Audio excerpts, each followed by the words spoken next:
अस्सलाम वालेकुम। आज की वीडियो में जिस मौजू पर बात करेंगे वो है anatomy and physiology of respiratory system.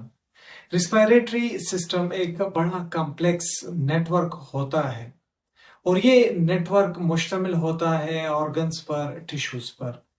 इनके जिम्मे एक बड़ा अहम रोल होता है और वो रोल होता है एक्सचेंज ऑफ गैसेस। ये जो एक्सचेंज ऑफ गैसेस होता है तो ये जिस्म और जो एक्सटर्नल एनवायरनमेंट है तो उसके बीच में ये एक्सचेंज होता है।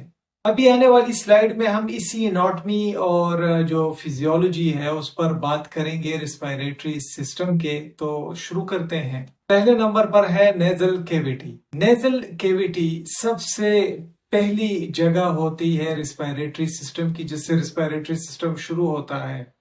ये वो जगह होती है जहां जब हवा एयर दाखिल होती है तो वो गर्म हो जाती है, नम रहती है और इसके अलावा फिल्टर होती है। नेजल कैविटी में म्यूकस मेम्ब्रेन मौजूद होता है, छोटे बालों की तरह के स्ट्रक्चर मौजूद होते हैं जिसे सिलिया कहा जाता है। इस सिलिया का ये कमाल होता है कि ये ट्रैप कर देते हैं डस्ट को, बैक्टीरिया को, या अगर कोई और पार्टिकल्स जो हैं वो अगर आते हैं दाखिल होते हैं तो वो भी ट्रैप हो जाते हैं। दूसरे नंबर पर है फेरिंक्स। फेरिंक्स के लिए एक दूसरा नाम भी इस्तेमाल किया जाता है और इसे थ्रोट भी कहते हैं। ये एक रास्ते के तौर पर काम करता है, रास्ता ये बनाता है खासकर खुराक के लिए और एयर के लिए। फेरिंक्स का ये कमाल है कि ये कनेक्ट करता है नेजल कैविटी को और माउथ को लैरिंक्स के साथ और एसाफेगस के साथ। तीसरे नंबर पर है लैरिंक्स। लैरिंक्स को वॉइस बॉक्स भी कहते हैं और ये बिल्कुल फेरिंक्स के नीचे मौजूद होता है। इस लैरिंक्स में मौजूद होते हैं वोकल कॉर्ड्स।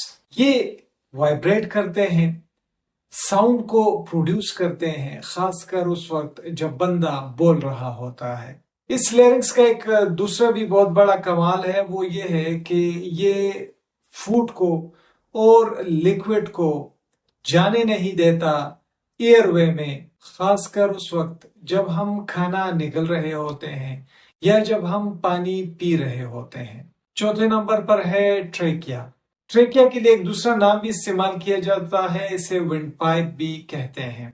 ट्रेकिया बिल्कुल एक ट्यूब की मानंद होता है जो कि बना होता है कार्टिलेज रिंग से, जो कनेक्ट करता है लैरिंक्स को ब्रोंकाई के साथ। ये फेफड़ों से जो हवा है उसको जाने और ले जाने के लिए एक नाली के तौर पर काम करता है। पांचवें नंबर पर है ब्रांकियल ट्री। ट्रेकिया जो है तो इसकी डिवीजन हो जाती है, ये तकसीम हो जाता है दो ब्रांचेस में जिसे ब्रोंकाई कहते हैं। हर एक ब्रोंकाई जो है वो एक लंग में राइट में एक और लेफ्ट में दूसरा ब्रोंकाई जो है वो चला जाता है। अब जैसे ही लंग्स में ये ब्रोंकाई जाते हैं तो ये फर्दर डिवाइड हो जाते हैं छोटे छोटे ब्रोंक्यूल्स में, जिनका इख्तिताम आखिरकार टिनी ईयर सेक्स पर होता है जिसे एल्वेओलाई कहते हैं। छठे नंबर पर है एल्वेओलाई। एल्वेओलाई वो प्राइमरी साइट है जहां पर गैसेस का एक्सचेंज होता है रिस्पायरेटरी सिस्टम में। इनका साइज बहुत ही ज्यादा छोटा होता है, ग्रेप लाइक स्ट्रक्चर्स में होते हैं ये एयर सेक्स। इनके इर्द गिर्द एक कैपिलरीज का जाल होता है जहां जो एयर है वहां से ऑक्सीजन जो है वो डिफ्यूज होता है। डिफ्यूज होकर ये ऑक्सीजन चला जाता है ब्लड स्ट्रीम में और कार्बन डाइऑक्साइड खून से डिफ्यूज होकर एल्वेओलाई में आ जाता है ताकि इसको जिस्म से बाहर निकाला जा सके। सातवें नंबर पर है लंग्स। लंग्स सबसे मेन ऑर्गन्स होते हैं रिस्पायरेटरी सिस्टम के। ये मौजूद होता है थोरेसिक कैविटी में। ये सॉफ्ट होते हैं, स्पॉन्जी स्ट्रक्चर के होते हैं, लोब्स पर मुश्तमिल होते हैं। राइट लंग में 3 लोब्स होते हैं, लेफ्ट लंग में 2 लोब्स होते हैं। एक डबल लेयर्ड मेम्ब्रेन में ये लंग्स जो हैं ये बंद होते हैं जिसे प्लूरा कहते हैं। इस प्लूरा का सबसे बड़ा कमाल ये होता है कि सांस लेने के दौरान जो रगड़ है इन लंग्स के बीच में वो पैदा नहीं होती, या जो रगड़ है वो काफी हद तक कम हो जाती है इन लंग्स में मौजूद लोब्स के बीच में।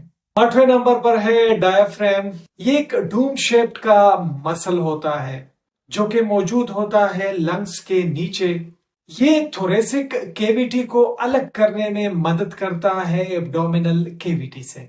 इसका सबसे अहम रोल जो होता है तो वो सांस लेने के दौरान होता है। इसका सबसे अहम जो रोल है तो वो सांस लेने के दौरान होता है, ब्रीथिंग के दौरान होता है। ये डायफ्राम सांस लेने के दौरान कभी इसमें खिंचाव पैदा होता है, कभी ये फैलता है, जिसकी वजह से जो थोरेसिक केविटी होती है तो उसका वॉल्यूम बढ़ जाता है, जिसकी मदद से जो एयर है वो आसानी से दाखिल हो जाती है लंग्स के अंदर।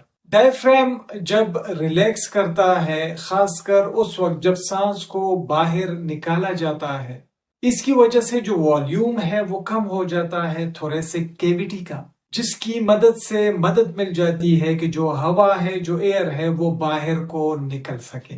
फिजियोलॉजिकली जो रिस्पायरेटरी सिस्टम है ये एक प्रोसेस के थ्रू फंक्शन करता है जिसे रिस्पायरेशन कहते हैं, जिसमें शामिल है वेंटिलेशन, जिसमें हवा की मूवमेंट होती है लंग्स के अंदर और बाहर की तरफ। इसमें एक्सटर्नल रिस्पायरेशन भी शामिल है, जिसमें जो एक्सचेंज ऑफ गैसेस होता है तो वो एल्वियोलाई और ब्लड स्ट्रीम के बीच में होता है। इसमें इंटरनल रिस्पायरेशन भी शामिल है, जिसमें जो एक्सचेंज ऑफ गैसेस है तो ये ब्लड स्ट्रीम और बॉडी में मौजूद टिश्यूज के बीच में होता है। इसके अलावा सेलुलर रिस्पायरेशन शामिल है इसमें, जिसमें जो सेल्स हैं वो ऑक्सीजन को इस्तेमाल करते हैं इस मकसद के लिए ताकि एनर्जी बना सकें। एडिशनली जो रिस्पायरेटरी सिस्टम है तो इसको हमारा नर्वस सिस्टम कंट्रोल करता है, जो कि बाज़ औक़ात कुछ ऐसे मुख्तलिफ स्टिमुलाई होते हैं जिसको ये रिस्पॉन्ड भी करता है, जैसे कि जब जिस्म में चेंज आता है ऑक्सीजन और कार्बन डाइऑक्साइड के लेवल में, पीएच और टेम्परेचर में, ताकि मेंटेन रख सके ये होम्योस्टेसिस को, और जिस्म को काफी मिकदार में जो गैसेस की फराहमी है वो मुमकिन बना सके, ताकि जो जिस्म की मेटाबॉलिक डिमांड है वो पूरी हो सके। बहुत ज्यादा शुक्रिया एमएलटी हब कामरान देखने के लिए। वीडियो पसंद आई हो वीडियो को जरूर लाइक कीजिएगा, दोस्तों के साथ शेयर कीजिएगा। हमारे चैनल एमएलटी हब कामरान को सब्सक्राइब कीजिएगा। अपना ढेर सारा ख्याल रखिएगा। अल्लाह हाफिज।